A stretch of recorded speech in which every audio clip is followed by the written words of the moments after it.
para fazermos a leitura do Salmo 37, no último tópico do nosso culto, edificação. Salmo 37, eu vou ler do versículo 12, e não até o 21, mas até o 26. Salmo 37, de 12 a 26. Estudamos este salmo numa quinta-feira, estudamos-lo domingo passado pela manhã e vamos terminá-lo hoje. Salmo 37, de 12 até 26, eu faço a leitura na Nova Versão Internacional, então as diferenças são diferenças apenas de palavras, mas não de conteúdo. Os ímpios tramam contra os justos e rosnam contra eles. O Senhor, porém, ri dos ímpios, pois sabe que o dia deles está chegando. Os ímpios desembainham a espada e preparam um arco para baterem o necessitado e o pobre, para matarem os que andam na retidão. Mas as suas espadas irão atravessar-lhes o coração, e os seus arcos serão quebrados. Melhor é o pouco do justo do que a riqueza de muitos ímpios, pois o braço forte dos ímpios será quebrado, mas o Senhor sustém os justos. O Senhor cuida da vida dos íntegros, e a herança deles permanecerá para sempre. Em tempos de adversidade não ficarão decepcionados, em dias de fome desfrutarão fartura.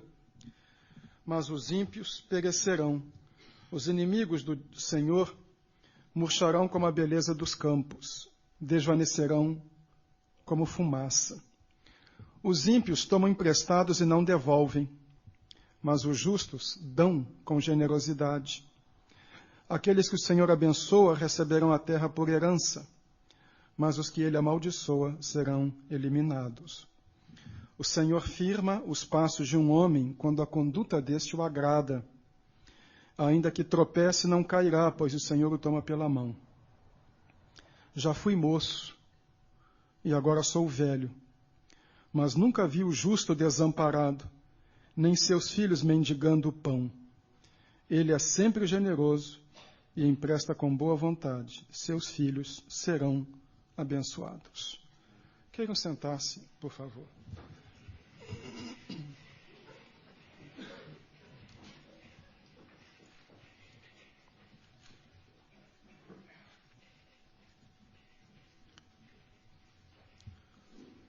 Pode uma pessoa perseguida se sentir absolutamente segura?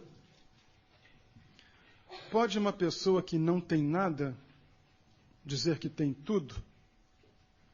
E pode quem não tem nada enriquecer a muitos? Paulo respondeu que sim.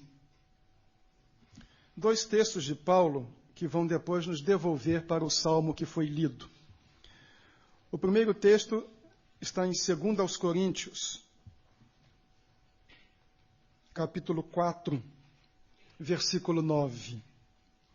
2 aos Coríntios 4, 9, traz esta palavra de Paulo. Somos perseguidos, mas não abandonados, abatidos, mas não destruídos. Outra palavra de Paulo, que também vai nos devolver para o Salmo no texto lido, 2 aos Coríntios 6, 10. Então diz Paulo, entristecidos, mas sempre alegres, pobres, mas enriquecendo muitos outros, nada tendo, mas possuindo tudo. Fiquei muito impressionado ao estudar o Salmo, quando preparava o estudo de 3 quintas-feiras atrás, com essas declarações de Paulo. Parece que Paulo escreveu o Salmo. Evidentemente que não, porque o Salmo está no mínimo 800 anos antes de Paulo. Ou parece que o salmista anteviu o que Paulo iria dizer. Mas também não é assim. Na realidade, o que nós vemos é a unidade da palavra de Deus. diversidade de autores, entre o primeiro e último livros, um espaço de 1.400 anos, culturas diferentes, mas em essência a mesma mensagem. O trecho que eu li do livro de Salmos é um texto longo. Talvez lhe tenha passado despercebido. Os pensamentos são fragmentados. As palavras de Paulo são frases mais curtas. Mas 3 ideias do trecho de Salmos são 3 declarações de Paulo. Ou 3 declarações de Paulo são encontradas aqui. Primeiro, esta expressão, perseguidos, mas não abandonados. Paulo a usa em 2 Coríntios 4:9. Somos perseguidos, mas não abandonados. Esta é a declaração de Paulo. Perseguidos, mas não abandonados. Esta expressão está no Salmo 37, de 12 a 15. Os ímpios tramam contra os justos e rosnam contra eles, perseguidos. O Senhor, porém, ri dos ímpios, porque sabe que o dia deles está chegando. Os ímpios desembainham a espada, preparam arco para baterem o necessitado e o pobre, para matarem os que andam na retidão. Mas as suas espadas irão atravessar-lhes o coração e os seus arcos serão quebrados. Como vimos ao estudar o Salmo, não sabemos exatamente que momento Paulo está usando, Davi está usando como referência na sua vida. Sabemos que foi um momento difícil, de profunda hostilidade. E ele diz, inclusive, que esses adversários rosnam contra ele. Os ímpios tramam contra os justos e rosnam. É a ideia de um animal selvagem perseguindo uma vítima indefesa. A continuação da palavra do salmista mostra que é uma atitude de violência, e violência até desmesurada. Desembainham a espada, preparam um arco. São ferozes porque rosnam como animais e são guerreiros hábeis. Qual é a razão? Nenhuma razão é dada no corpo do Salmo.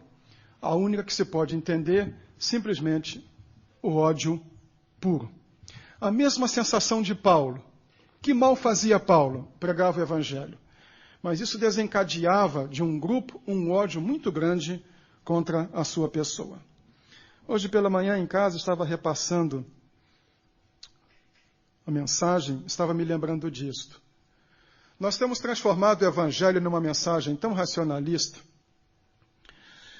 muito mais num estilo de Laí Ribeiro, de um estímulo para viver, energia para o cotidiano, recarregar as baterias, ser revigorado e assim conseguirmos empurrar os problemas, que nos esquecemos dessa dimensão totalmente espiritual que há no Evangelho. O fato de que existe uma batalha espiritual neste mundo.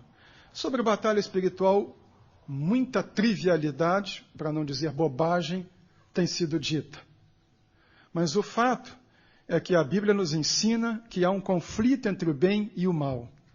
Para nós, há apenas um choque de opiniões neste mundo que acabam se ajeitando e então chegando-se a um consenso.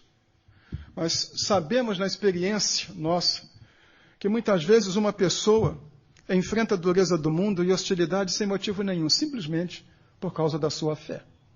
Sabe-se que a pessoa tem uma fé religiosa e ela é hostilizada por isso. Sabe-se que a pessoa tem um determinado padrão de conduta e isso incomoda. Para pessoas depravadas, envolvidas com uma vida completamente relaxada, imoral, nada é mais incômodo do que uma pessoa que se apresente com padrões e queira pautar a sua vida por eles. Essas pessoas são incômodas. Há uma massificação do mal, há uma dimensão enorme de instigação do mal despejado constantemente nas nossas casas.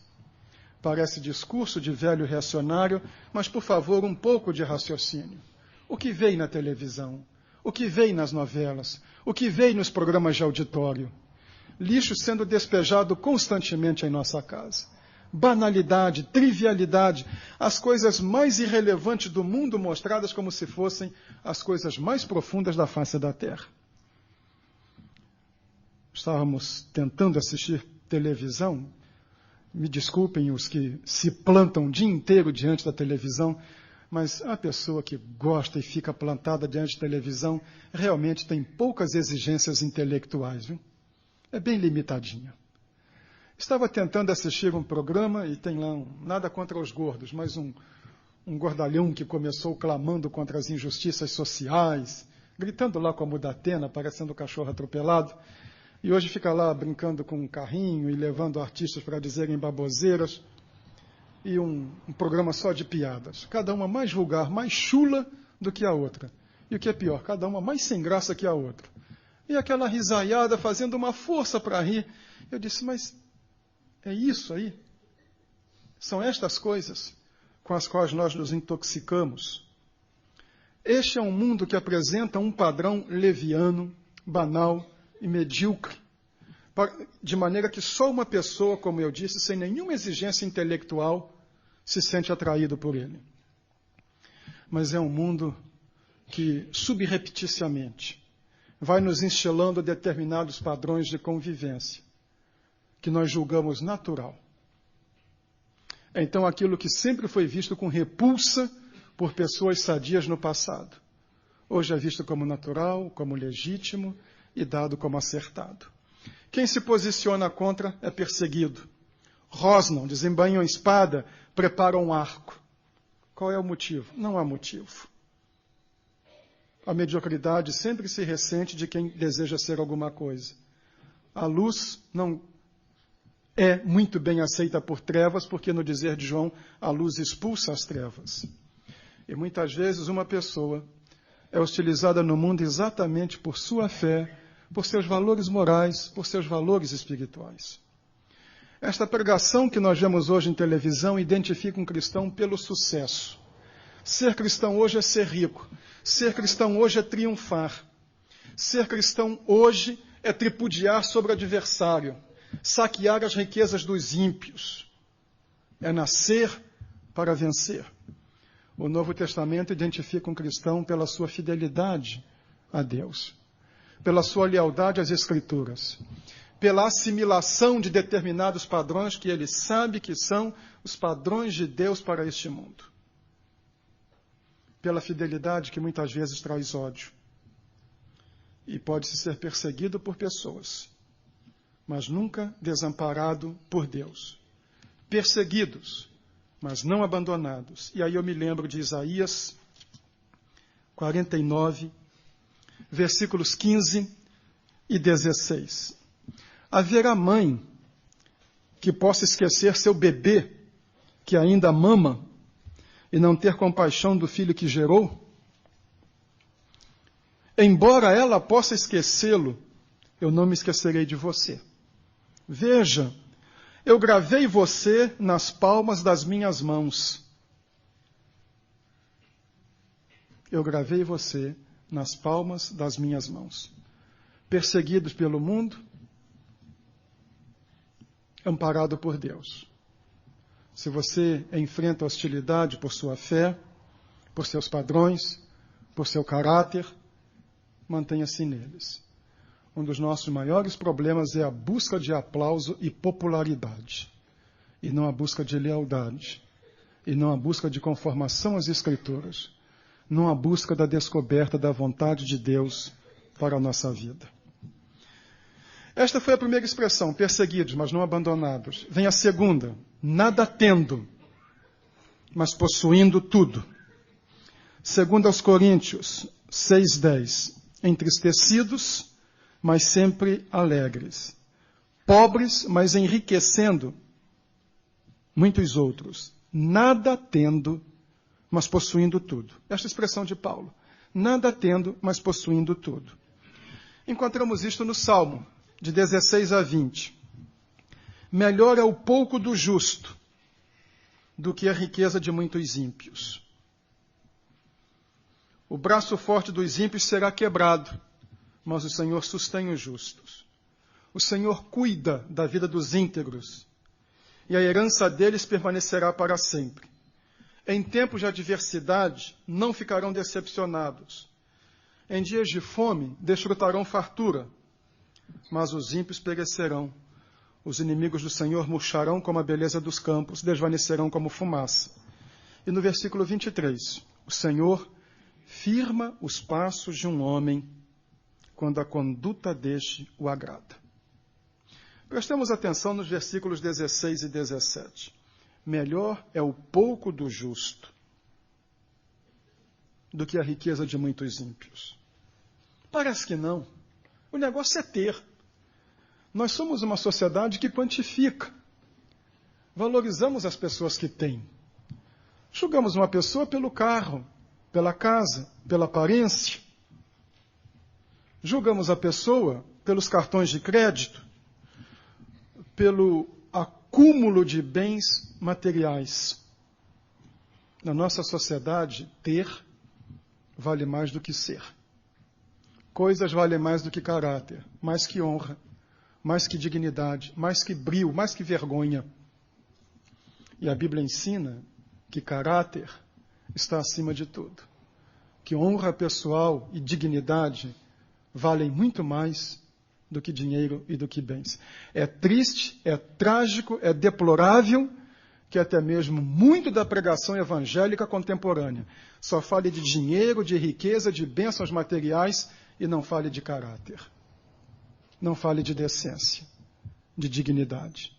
Então nós vemos um mundo com cada vez mais produção de coisas e com cada vez a diminuição acentuada de caráter e de dignidade. Precisamos lembrar que os valores espirituais estão acima de valores materiais. Alguém dirá, peraí, pastor, é muito fácil, você sempre tem um emprego, eu não tenho. E eu preciso me cuidar. Óbvio, Jesus nunca ensinou imprevidência. Jesus nunca disse, não trabalhem, fiquem em casa que Deus vai encher as despensas de vocês. Não trabalhem que as contas de vocês serão pagas. Nunca disse isso. Mas a Bíblia ensina a honradez. E a Bíblia ensina a confiança. A confiança em Deus. Versículos 18 e 19. O Senhor cuida da vida dos íntegros. E a herança deles permanecerá para sempre. Em tempos de adversidade não ficarão decepcionados. Em dias de fome desfrutarão a terra. Aquela pessoa que pode dizer, eu possuo a salvação, eu possuo a direção de Deus na minha vida, eu tenho Jesus Cristo na minha vida, pode dizer, eu tenho o bem maior que uma pessoa pode ter. Porque pode-se ter tudo, mas se tem o interior vazio, tem-se uma vida medíocre. Quem anda se suicidando não é gente que ganha um salário mínimo. Já viram mendigo se suicidar? Ele tem que lutar pela vida. Ele tem que sobreviver. Ele está preocupado com outras coisas. É o ócio. É a confiança nas coisas materiais. É o Deus deste século que cega o entendimento dos incrédulos. É viver em função de coisas, esquecido de Deus. Uma geração que se diz religiosa, que frequenta templos, que canta hinos, que faz correntes, que faz um monte de coisa, mas que é materialista. Que vive somente em função do estômago. Nas 7 cartas às igrejas da Ásia Menor, a igreja que recebeu a apresentação mais fantástica foi a que mais sofria. Acompanhe-me, por favor, ao livro do Apocalipse, capítulo 2, versículos 8 e 9. Esta era a igreja que estava enfrentando a maior pressão. Esmirna. Os bens desses crentes foram confiscados. E eles estavam literalmente na mendicância. O Senhor Jesus escreve para a igreja de Esmirna. Ao anjo da igreja em Esmirna escreve. E vejam como ele se apresenta em Apocalipse 2:8. Estas são as palavras daquele que é o primeiro e o último. Todas as coisas estão nas mãos dele. Que morreu e tornou a viver. Conheço as suas aflições e a sua pobreza, mas você é rico. Agora, em contraposição, em Apocalipse 3, 14, está a igreja mais rica de todas. Laodiceia. E aí diz o Senhor Jesus em 3,17, você diz, estou rico, adquiri riquezas e não preciso de nada. É o discurso do homem de hoje, eu tenho dinheiro, dinheiro compra tudo. Quando não compra, manda trazer, pronto. Ou como dizia um conhecido meu, dinheiro não é a coisa mais importante da vida, mas vem bem na frente da segunda. Então, diz aqui o Senhor Jesus, você diz, estou rico, adquiri riquezas e não preciso de nada. Não reconhece, porém, que é miserável, digno de compaixão, pobre, cego e que está nu. Ah, esta mensagem, como precisava ser dita. Cuide do seu interior. Você cuida do bolso, cuide do seu interior. Você cuida das suas coisas, cuide da sua alma. Você cuida da sua conta bancária, cuide do seu relacionamento com Deus. Lembre-se disso. Um dos livros mais fantásticos que eu li, na época teve um peso muito grande, hoje já se perdeu no tempo, foi um livro de Alexander Solzhenitsyn, Um Dia na Vida de Ivan Denisovich. Ele narra um dia num campo de concentração. Então, ele fala de um batista que ele conheceu, Alyosha. Todos eles não tinham nada e lutavam apenas para sobreviver. E ele se impressiona com o caráter de Alyosha, que num campo de concentração mantém uma estabilidade e uma dignidade que ele não consegue ver nos outros. Então, uma noite ele olha e vê que quando todos estão dormindo, o Alyosha pensa que todos estão dormindo, ele puxa uma pedra de junto da parede, tira um rolo de papel e começa a ler. Ele vê e respeita. E depois vai ver o que é que Alyosha tem. Então ele descobre que Alyosha tem manuscritos do Novo Testamento que copiou à mão. Era o que ele tinha da Bíblia. Era o seu tesouro. E à noite ele ia e lia aquilo. Então esta é literalmente a palavra de Solzhenitsyn. Alyosha era um batista. E aqueles batistas tinham alguma coisa dentro. Olhando para nós batistas, alguém diria isso? Eles têm alguma coisa dentro? Muitos de nós temos coisas em vários lugares. Mas temos alguma coisa lá dentro? Que nós podemos até dizer, eu não tenho nada, mas eu possuo tudo. Porque quem possui a Cristo, possui a salvação, possui a direção de Deus na sua vida, pode dizer, eu sei que Deus cuida de mim. Tem tudo. Não é um mar de rosas, irmãos. Não é um mar de rosas. Esta é uma igreja muito carinhosa em sustento pastoral e em cuidado de pastor. Mas nós já passamos por momentos muito difíceis. Houve momentos em que eu pensei em deixar o ministério porque pensei, não vale a pena. A gente se mata e sofre por uma comunidade que depois apedreja. A gente se irmana com colegas que apunhalam. Disse, é melhor me juntar com a minha família, trabalhar em supermercado, vender batata, bacalhau e azeite, que não tem problema. Não pensem que pastor é um super-herói. Houve momentos que eu falei, não vale a pena.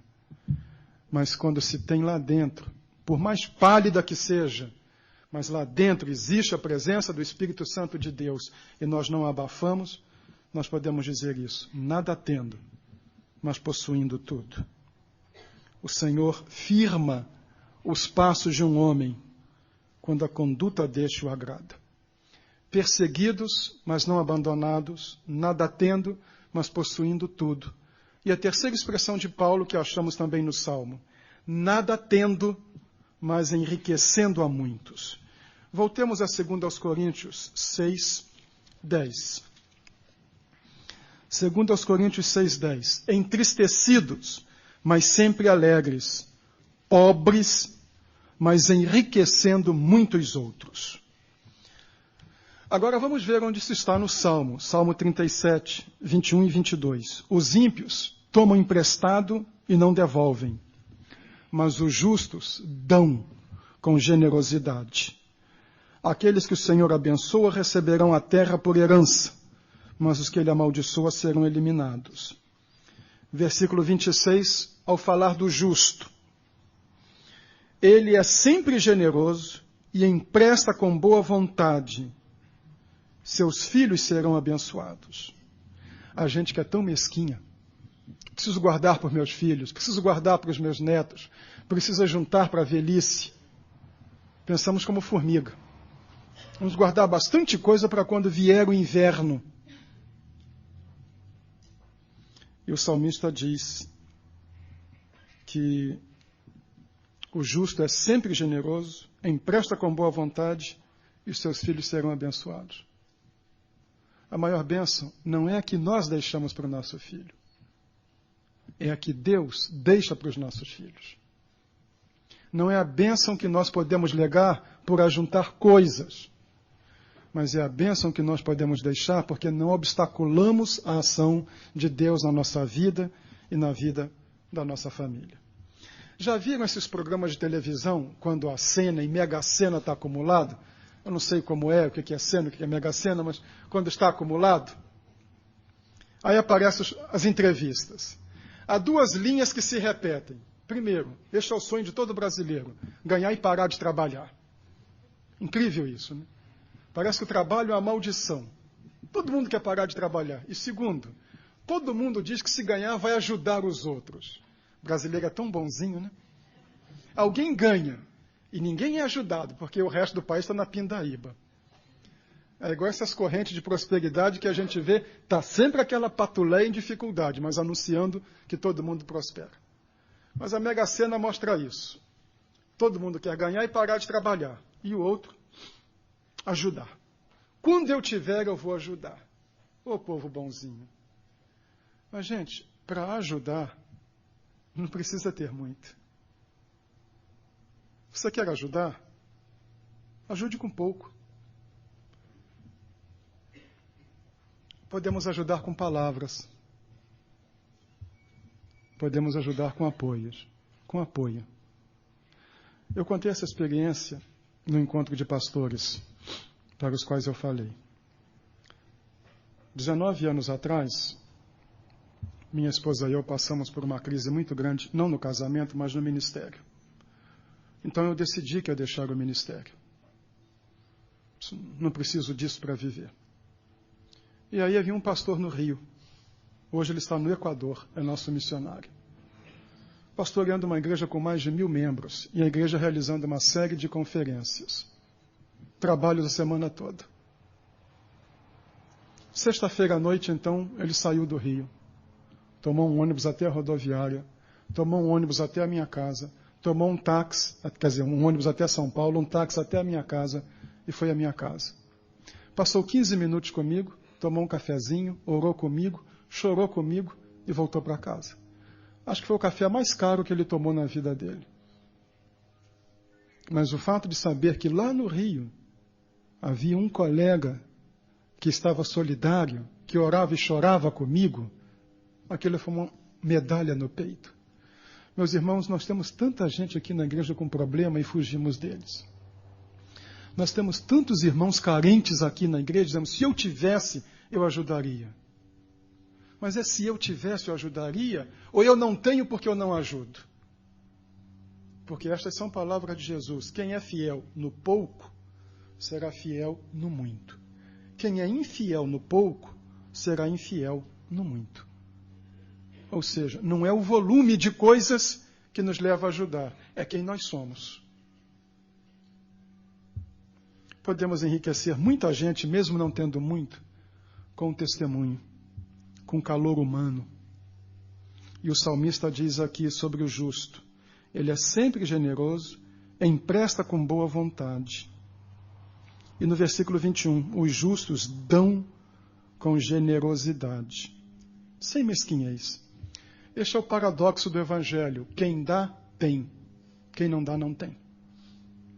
E às vezes encontramos crentes que dizem isso. Quando eu tiver, eu vou ser dizimista. Talvez você não tenha porque não seja dizimista.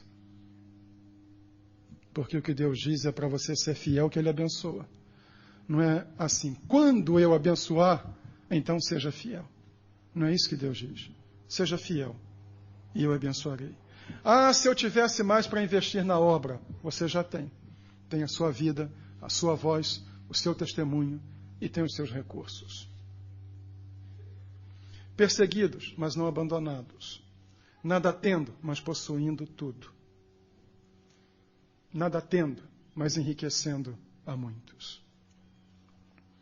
As igrejas que levantam per capita as maiores ofertas missionárias no nosso meio não são as igrejas ricas, são as de periferia. A Igreja Batista no Brasil, que per capita mais contribui para missões, é a Igreja Batista Nova Canaã, que no Rio de Janeiro fica no Morro da Formiga. Não é do Morumbi, não é de Niterói com 10 mil membros, não é de Copacabana, não é do Cambuí. É uma igreja de favelados no Rio de Janeiro. Então, não é o quanto nós temos, é o quanto o nosso coração está na obra. É o quanto nós amamos o nosso próximo, é o quanto nós amamos o nosso irmão. Por isso é que se diz, nada tendo, mas enriquecendo a muitos. Eu sei, eu tenho plena certeza, e isso me frustra muito, machuca até, de que para muita gente o meu discurso, o discurso ora apresentado, é um discurso ultrapassado. Esse tipo de pregação não tem mais lugar no dia de hoje. De dar, de amar, de investir, de cuidar dos outros, de ser fiel. O negócio é reivindicar, o negócio é clamar, o negócio é arriscar tudo, o negócio é prosperidade, é riqueza, bem-estar, saúde. Não há espaço para serviço. Não há espaço para dedicação. Esse individualismo e esse capitalismo da sociedade odierna migraram para dentro da igreja. Eu cuido de mim e o resto que se dane. E eu vou cuidar de mim e cada um por si. E, inclusive, não estou mentindo, não tem necessidade disso, mas ouvi na televisão, quando alguém bater na sua porta e pedir ajuda, não dê. Estas pessoas são pobres e não têm porque não vêm à nossa igreja. Que coisa horrível. Contra tudo que Jesus ensina, dá a quem te pedir e não te desvies de quem quer que te peça. Mas não dê. É porque ela não vem à nossa igreja fazer corrente. Então, este é o espírito de hoje. Cuide da sua vida. Ajunte, ponha no bolso, fique rico. O negócio é ter dinheiro, o negócio é ter poder, o negócio é ter bastante coisa. Esse é o discurso que agrada. Mas é por isso que paz interior, segurança emocional, equilíbrio, vida ajustada, também são coisas ultrapassadas. É por isso que consultórios de psiquiatras, psicólogos e psicanalistas estão entupidos de gente. Porque as pessoas têm coisas, mas não têm realização espiritual e não têm realização emocional. A chave de tudo é uma confiança na palavra de Deus. A certeza de que Deus está na direção de todas as coisas. E de quem entregou a vida a Ele. Pode passar por momentos difíceis, que servem para o seu amadurecimento, para exercitar a confiança, mas que nunca está desamparado. Agora eu quero lhe fazer uma proposta. Vou apresentar, de novo, o esboço da mensagem. E o seu inverso, que é o que o mundo prega. E aí, ouvindo este esboço, e o esboço da mensagem do mundo, como dizia um programa de televisão, você decide. Aqui estão as linhas da mensagem. Perseguidos, mas não abandonados. Segundo, nada tendo, mas possuindo tudo. E terceiro, nada tendo, mas enriquecendo a muitos. Esta é a proposta de Deus para o fiel. Agora, a linha do infiel, o discurso do mundo, perseguidor. E a resposta de Deus, mas abandonado. Tendo tudo. E a resposta de Deus, mas não possuindo nada. Tendo tudo, mas não fazendo diferença nenhuma para o mundo. Esse é o discurso do mundo e o discurso do infiel. E agora sim, termino. Quando o pastor Benjamin nos deixou lá em Bauru e foi para Brasília, eu preguei no culto que a igreja fez de despedida dele.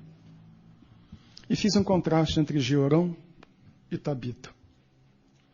O rei que, ao assumir o trono, mandou matar todos os seus irmãos para se garantir. E uma viúva que não tinha nada a não ser a sua agulha. Morreu Georão. E o texto diz, morreu sem deixar de si saudades. Seu povo não o chorou, não lhe queimou incenso, e nem o sepultou no sepulcro real. Vala comum. Morreu Tabita, porque morrem os bons e morrem os maus. E as viúvas fizeram uma choradeira terrível. E quando Pedro chegou, ela mostrou os vestidos que ela fazia para dar para os pobres. Um homem que tinha tudo, morreu e não fez diferença. Uma mulher que não tinha nada, morreu e fez diferença. A questão não é o quanto nós temos. A questão é se nós fazemos diferença. Se nós significamos alguma coisa para os outros. Se nós vamos marcar o mundo. Se vamos marcar a vida de alguém. E se ajudamos alguém. Queira Deus que nós tenhamos a sensibilidade para não sermos massificados por esse discurso materialista e consumista do mundo.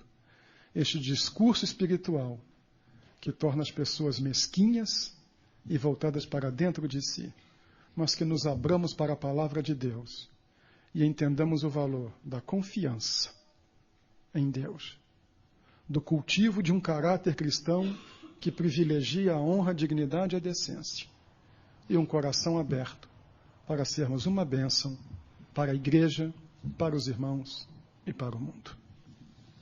O hino que nós vamos cantar é o de número 357.